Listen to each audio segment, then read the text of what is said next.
Hello friend, good morning. তো সকাল সকাল কিন্তু আমরা ব্রেকফাস্ট করে নিচে লনে এসে বসে আছি। আর এই যে ডুগু, তো আজকে আমরা সিটি ট্যুরে যাচ্ছি। আর কোথায় যাচ্ছি না যাচ্ছি সব কিছুটাই কিন্তু তোমাদের সাথে শেয়ার করব। দেখতে থাকো কিন্তু আজকের আমার পুরো ব্লগটা। আজকে যে জায়গাগুলোতে যাচ্ছি সেগুলো কিন্তু ডুগুর খুবই প্রিয় জায়গা। কেন, ও যেহেতু ঠাকুর ভক্ত আর ও যেহেতু বুদ্ধা, যে কোনো ঠাকুর বা যে কোনো একটু টেম্পেল ভালোবাসে, তো সেই কারণে কিন্তু আজকে ওর জায়গাগুলো আশা করি ভালো লাগবে। আর তার সাথে সাথে হয়তো তোমাদেরও ভালো লাগবে সেই জায়গাগুলো।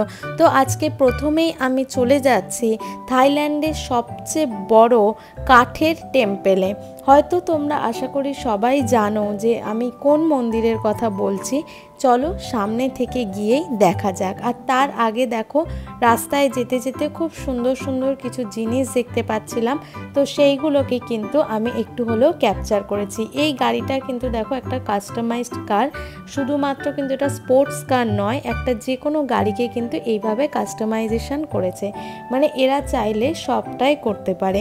আর তার সাথে দেখো এই সাইডে দেখা যাচ্ছে এটা একটা হোটেল, দ্য স্পেস নামে। এটা সত্যিই কিন্তু মনে হচ্ছে একটা স্পেসশিপ, মানে এতটাই সুন্দর, খুব ইউনিক একটা কিন্তু আর্কিটেকচার এটা।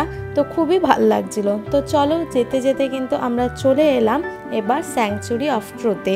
আর এসেই দেখো এখানে টিকিট কাউন্টারে আমাদের টিকিটটা কাটা হচ্ছে।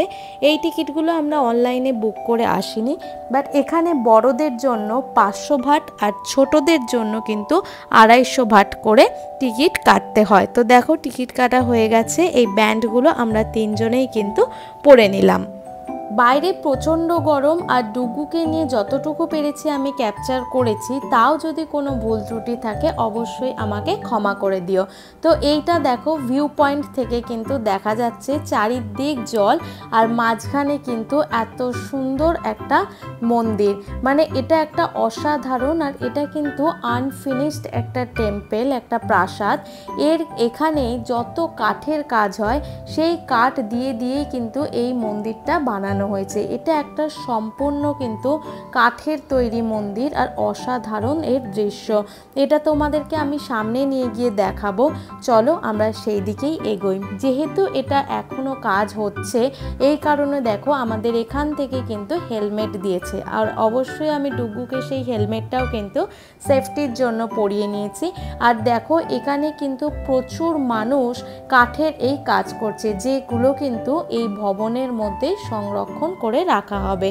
তো অসাধারণ কিন্তু একটা অ্যাম্বিয়েন্স, বাইরে একটা ঝিঝি পোকার শব্দ, খুব শান্ত পরিবেশ, খুব ভাল লাগছিল।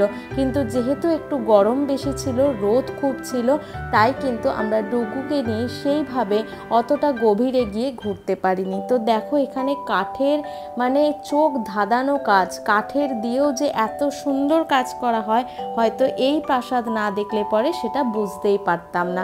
এখানে বেশিরভাগ স্কাল্পচারই কিন্তু দেখো বুদ্ধিস্ট আর হিন্দু গডের ওপরে কিন্তু নির্মিত। তো অসাধারণ কাজ। আর এইটা হচ্ছে দেখো মন্দিরের একটা ছোট্ট নিদর্শন। তো চলো এবার আমরা কিন্তু মেন মন্দিরের দিকেই যাচ্ছি। থাইল্যান্ড দেশের এই পাটায়া নগরীর মধ্যে যে এত সুন্দর এক মন্দির হতে পারে সেটা হয়তো আমরা অনেকেই জানি না। পাটায়ার নাইট লাইফ, বিচ এইসবই আমাদের চোখে পড়ে, কিন্তু এত সুন্দর এক নিদর্শন যে সেখানেও আছে সেটা হয়তো এই মন্দির না দেখলে পরে আমরা বুঝতে পারতাম না। তো এই স্যাংচুরি অফ ট্রুথ তোমাদের কেমন লাগলো অবশ্যই কিন্তু আমাকে কমেন্টে জানাও। আর এই নিখুঁত প্রাসাদের সাক্ষী তোমরাও হয়ে থাকো।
হচ্ছে সেই প্রাসাদের কিন্তু ব্যালকনি।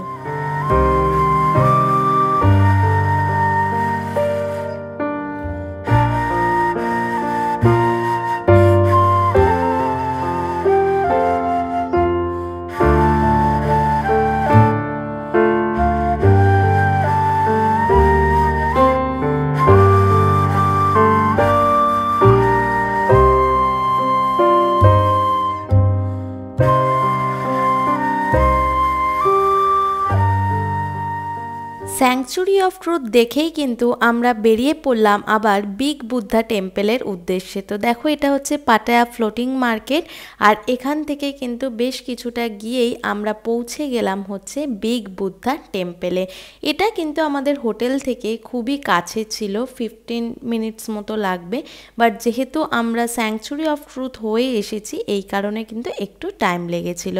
তো দেখো এই হচ্ছে সেই বিগ বুদ্ধা টেম্পল, আর এটাও কিন্তু খুব সুন্দর একটা জায়গা, চারিদিকে প্রচুর বুদ্ধা মূর্তি, আর এইটারও পরিবেশ ছিল কিন্তু খুবই মনোরম। সিঁড়ির দুপাশেই রয়েছে দেখো 7 নাগের মূর্তি। প্রায় 170 সিঁড়ি বেয়ে কিন্তু উঠতে হয়েছে এই বুদ্ধা মন্দিরে। এই মন্দিরে আসতে গেলে কিন্তু কোনো এন্ট্রি ফি লাগে না। সকাল 8টা থেকে কিন্তু সন্ধে 7টা অবধি এই মন্দির খোলা থাকে। তোমরা অবশ্যই কিন্তু পাটায়া গেলে পরে জমতিয়ান বিচের সাইডে এই মন্দিরে অবশ্যই ঘুরে এসো। অসাধারণ কাজ, আর এই 59 ফুট উঁচু এক গোল্ড প্লেটেড মূর্তি কিন্তু সত্যি চোখে দেখার মতো। এখানে দেখো প্রচুর বুদ্ধা মূর্তি বিক্রি হচ্ছে, তার সাথে সাথে কিন্তু এখানে রয়েছে শুধু একটাই বুদ্ধা মূর্তি নয়, তার সাথে রয়েছে কিন্তু বিভিন্ন রকমের অনেকগুলো বুদ্ধা মূর্তি একসাথে। তো চলো দেখে নাও সেই মূর্তিগুলো। আর এই জলটায় দেখো সবাই উইশ করে কিন্তু এইভাবে বুদ্ধাকে স্নান করিয়ে দেয়। তো এই সুন্দর মন্দিরেরও সাক্ষী তোমরা আজকে হয়ে থাকো।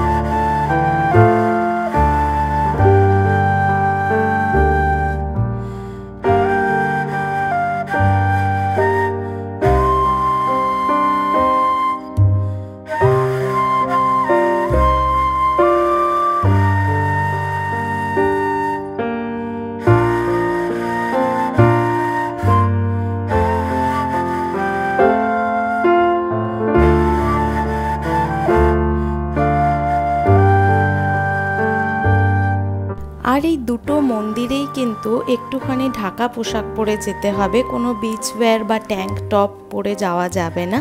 একটু হাঁটুর নিচে জামা থাকতে হবে বা জিন্স শার্ট এসবও পরে কিন্তু মেয়েরা যেতে পারে।